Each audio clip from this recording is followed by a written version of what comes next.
Thanks so much for staying on for Business Live. Now, the Bank of Ghana has revealed that it still sees the upcoming election as a major risk to the stability of the cedi and easing inflation.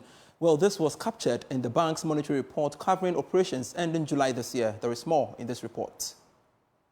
The Bank of Ghana sees the election-related risk in two forms. First is the fear that government in the last quarter of this year might end up spending more than the approved budget, and all that could fuel inflation and its negative impact on the local currency. The second is the fact that because of the uncertainty about the policy direction for the economy post-elections, a lot more persons may be moving now to purchase more dollars, and that could bring some fresh pressure on the Ghana cedi. There is also some subtle connection with all these developments also causing some spike in inflation rate. Despite all these concerns, the Bank of Ghana has told Joy Business that it will press ahead with some tight monetary policy measures, a move that could help in stabilizing the cedi in these challenging times. And we know that the total amount of interest paid by government for the first 5 months of this year witnessed some significant increase. This is despite governments embarking on a debt service freeze and exchange rate program. George Yaffe has more.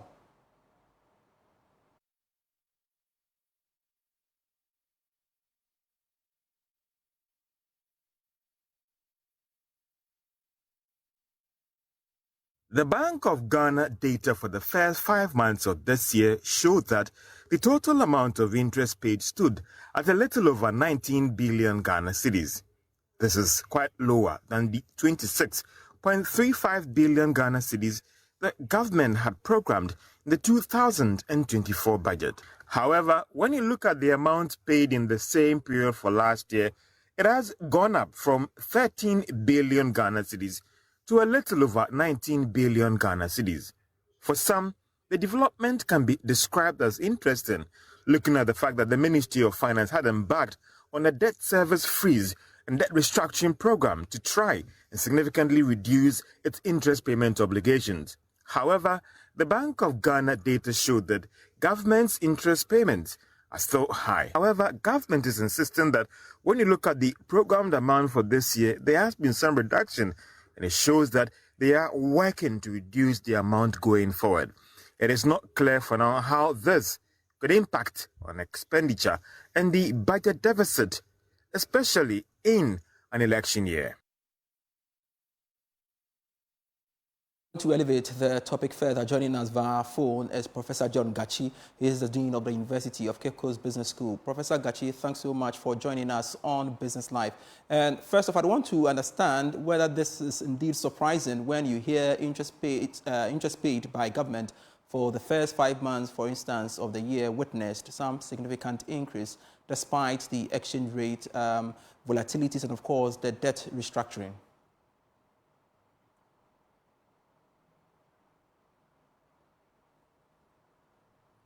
Pretty soon we shall connect to Professor John Gachi to help us understand the dynamics of all of these when it comes to interest payments in the wake of the debt exchange program. And I'm told we have Professor John Gachi back on stream to speak to us on the subject matter. And Professor Gachi, earlier I was asking that, does it come to you as a surprise when you hear interest paid by government for the first 5 months of this year witnessed some significant increase despite the conclusion of the debt exchange program? No, I'm not surprised because there are some elements within the components of interest payments. Bear in mind that some of the debts are dollar denominated, even though they are raised in the country. And therefore, if there is depreciation, it's going to increase the absolute value in cedi terms. So that is one aspect of the increased interest payments over the period.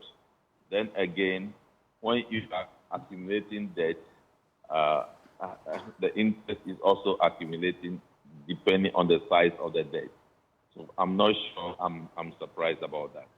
Interestingly, this is coming at a time, well, we've concluded the domestic debt exchange program and, of course, that of the external one. So for you, how would you explain that to the ordinary person on the streets? Well, the domestic debt exchange program does not mean that the government is still not borrowing.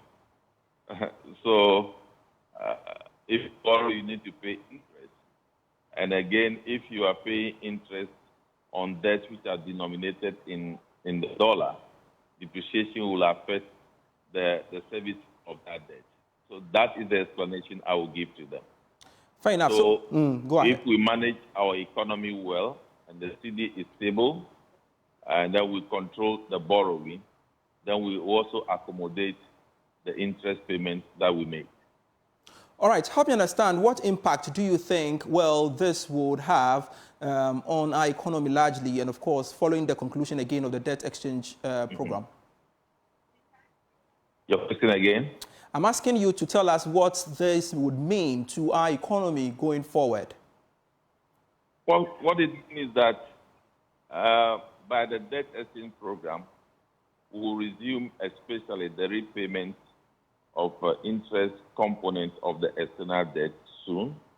By the close of the year, we are likely to pay close to about 500 million. That will be added to the repayment of debt for the year. And going forward, we are going to resume full repayment of the restructured external debt, and which means that the interest component or the repayment package will go up. Now, the Bank of Ghana still sees the upcoming election as a major risk to the stability of the cedi and, of course, easing of inflation. How do we navigate these? Well, I don't think that the election is a risk to the cedi. But what we do because of the election will determine how the cedi will perform. I do know that we are entering the last quarter of the year. That will also call for demand for foreign currencies to bring a lot of goods for the festive period. That will put pressure on the currency.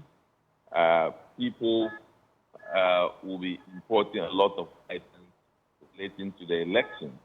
And if that happens, we also need more currency to do that. So to that extent, that will put some pressure on the currency. But it's not merely because of the election. It's because people want to take advantage of the election period to sell to the Ghanaian people. So we need to show some sort of strength managing the currency to contain it. But as it looks like, it means that it seems there will be more pressure on the currency getting to the end of the year. We appreciate your thoughts, sir. Thank you so much, Professor John Gachi, Dean of the University of Cape Coast Business School, sharing your perspective with us on the subject matter. We want to see a while longer at the central bank because in their latest monetary policy report, they have revealed that confidence surveys conducted in June 2024 indicated some softening of consumer and business sentiments. We've got more for you in the following report.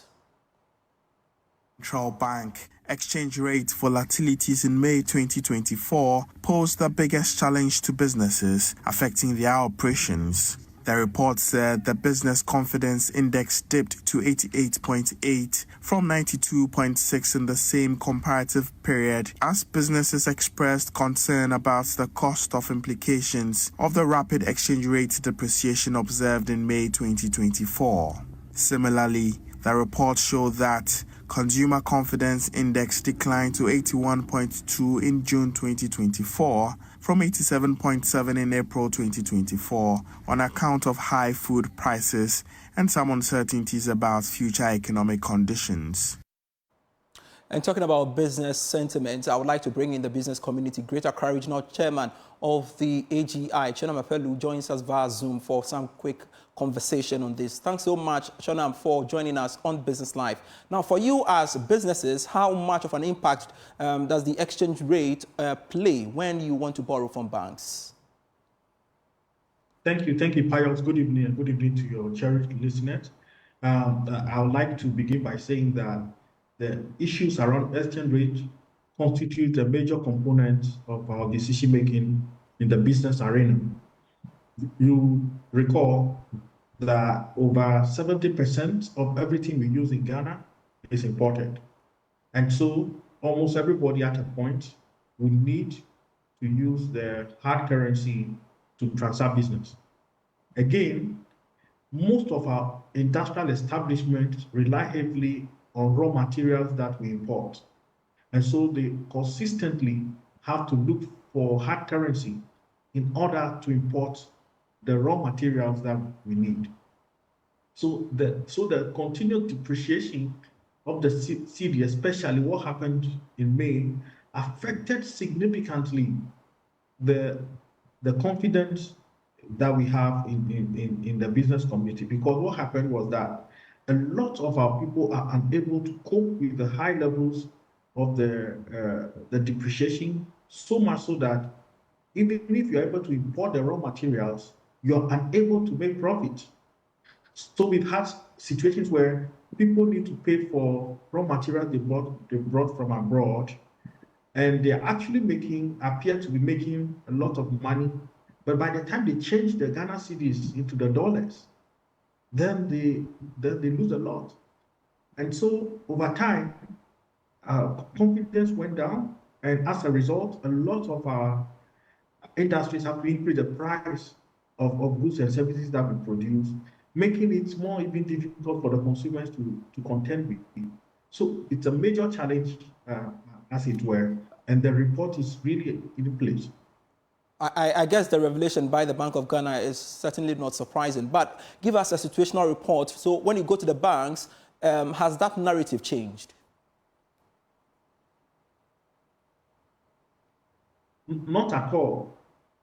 Look, most of the banks in Ghana are actually not even keen to give money to our people, because it's almost like a risk. Because if you take the money, most bank deals in Ghana are done in Ghana cedi terms. So you take the money and then you change it to foreign currency to be able to import the raw materials. By the time that process is done, you're not making no money, you're not making no profit, and you're unable to service the debts you have taken from the bank. So most banks are not really excited to give monies to our companies, especially the SMEs, which are really the backbone of our economy. And so something has to change very drastically. And I'm looking forward to knowing what that thing should be. But again, from your perspective, what do you think must be done to bring back confidence in the banking sector? Stabilize the economy. The economy needs to be stabilized. I mean, what we want to do is to sit in our boardroom and make decisions, annual decisions, quarter decisions, half-year decisions, and knowing that our currency will be stabilized. Because as you speak, if you make decisions for 6 months, by the time you get to December, you're unable to control if the currency will remain stable. And so it's difficult to make boardroom decisions affecting your purchasing and supply, and affecting your importation of raw materials. So that one thing that should happen is that we want the economy to be stabilized. Number two is that the raw materials that can be produced locally should be encouraged. For example, agri products. We have a lot of arable lands that should be used for farming, consistent farming. Why are we importing vegetables from abroad just to supply to the hotels? Why is that happening? Why don't we produce vegetables locally? Why are we buying chicken from abroad? Why are we importing chicken? Why are we importing rice?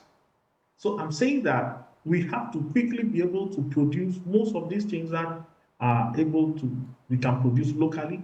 At the same time, we need to encourage consumption of goods that are produced locally as well, because some of the AGI members have capacity to produce locally to supply to the entire country. The challenge is that a lot of our people have developed taste for consumption of foreign goods, and that's also part of the challenge. So then we continually importing products that are already here and that are manufactured here. So our proposal is to ensure that we consume what is produced locally, so that we can have more money staying in our economy, as opposed to having to go and buy dollars in order to import.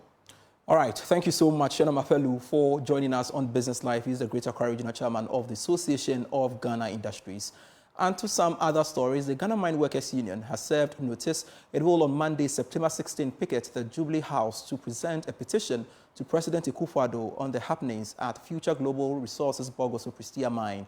According to the union, it will escalate the picketing to Parliament and the Ministry of Lands and Natural Resources until the mining lease of Future Global Resources is terminated to allow other prospective investors to take part in the ownership process of the mine. Now, the mine workers are accusing management of Future Global Resources for not running the firm efficiently.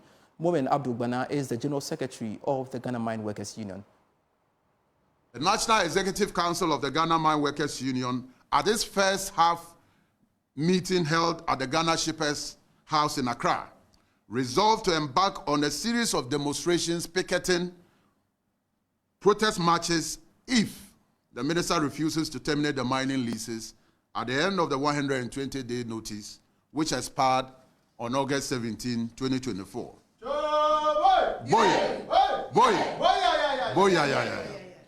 Consequently, beginning Monday, the 16th of September 2024 at 9 a.m., the union and all its members across the mining industry of Ghana shall converge in front of the Jubilee House to picket and present a petition to the President of the Republic. From the Jubilee House, the union and its members shall process to the premises of the Ministry of Lands and Natural Resources, where we shall converge and picket up till the end of the day. On Tuesday, 17 September 2024 at 10 a.m., the union and all its members shall converge at the presence of Parliament to picket and present our petition to the Speaker of Parliament for the second time.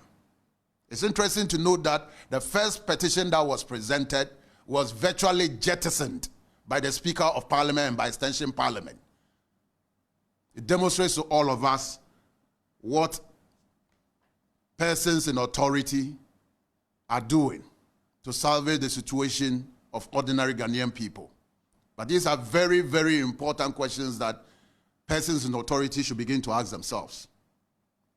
Indeed, from Parliament, we shall process back to the Ministry of Lands and Natural Resources to continue our picketing up to the end of the day. From Wednesday, 18 September to Friday, 20th September 2024 at 9 a.m. daily, we shall continue picketing at the Ministry of Lands and Natural Resources until the mining leases are terminated and the BoG mine put on sale to allow other prospective investors to take over the mine and run it for the greater good of all stakeholders. Choboy!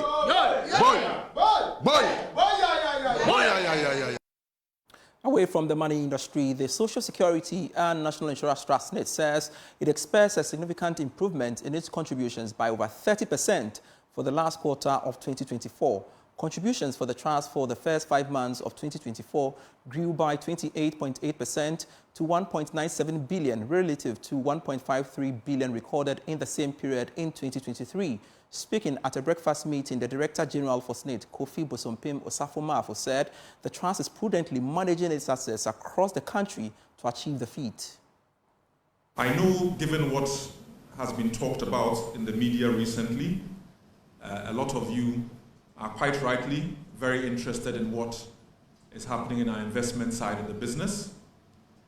And for those of you who have remained engaged on some of the news flow, I will just make a few pointers. The key point I would like to make is that we continue as a team within the trust to manage our investments and our operations prudently and very effectively. And this is showing in our figures. If you look at our figures in 2022 and 2023, indeed in 2022 we produced a surplus of about 230 million, and that came from a deficit position in 21.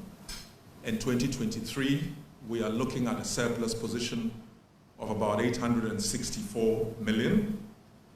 And in 2024, we expect a similarly strong performance based on the figures we have to date. This is driven by the very hard work that the team around me have put in. It's driven by improvements in our contributions collection, improvements in net investment income, improvements in our cost control, and in general, improvements in the way we run the trust. And so I want to take this opportunity again to reassure you that each of us working for you as employers and also the pensioners are doing our best to improve the scheme and its sustainability.